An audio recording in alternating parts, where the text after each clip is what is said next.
ढोल वाले की मूर्खता। एक बार ढोल वादक बाल मोहन और उसका बेटा बलराम नारायणपुर ग्राम के एक विवाह समारोह में गए। विवाह समारोह के खत्म होने पर दोनों पुत्र को ढेर सारे पैसे और कुछ सोने चांदी के आभूषण इनाम के रूप में मिले। इनाम लेकर दोनों खुशी खुशी अपने गांव लौटने लगे। दोनों एक छोटे जंगल को पार कर रहे थे कि बेटा बोला, पिताजी आज तो बहुत आनंद आ गया। आज तो मैंने जितना सोचा था उससे कई गुना ज़्यादा कमाई हो गई। इस पर पिता ने कहा, खुश होकर कहा, बलराम सुनने में आज बहुत मन है, वे यह आ जाएगा। बाल मोहन ने अपने बेटे को समझाते हुए कहा, आप बिल्कुल परेशान ना हो पिताजी, मैं अपने ढोल की तेज आवाज़ से उन्हें डरा भगा लूँगा। बलराम ने हंसते हुए कहा, इधर जंगल में छिपकर बैठे एक लुटेरों के समूह ने ढोल की आवाज़ सुनी तो उन्हें लगा कोई राजा अपने दल के साथ शिकार खेलने आया है। कुछ मिनट बालमोहन बोला, बलराम अब तुम मान भी जाओ, जो धुन तुम लगातार बजा रहे हो यह केवल एक ही बार बजाई जाती है। लेकिन बलराम कहाँ मानने वाला था, वह लगातार ढोल बजाता ही रहा। तुरंत ढोल बजाना बंद करो, तुम समझते क्यों नहीं?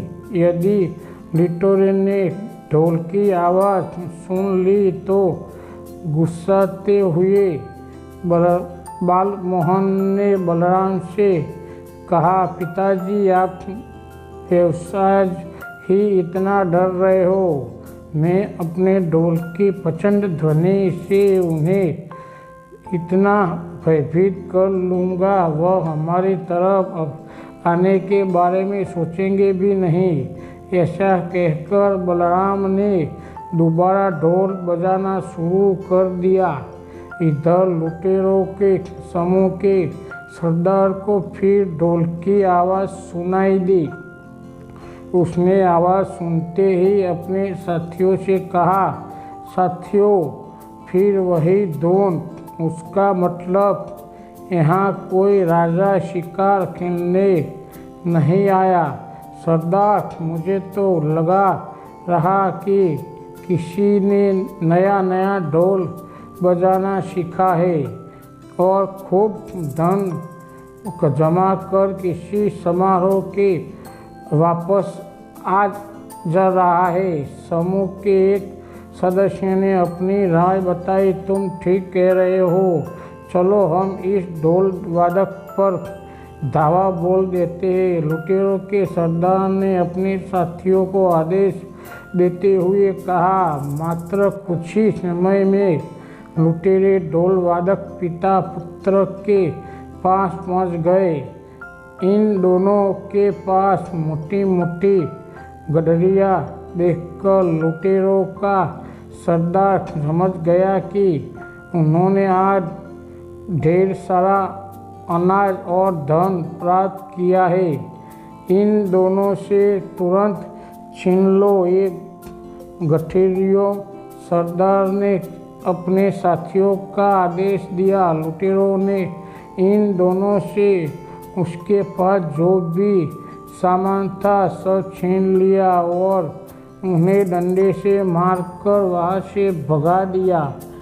मैंने तुम्हें कई बार ढोल बजाने से मना किया था, पर तुमने मेरी बात बिल्कुल नहीं मानी।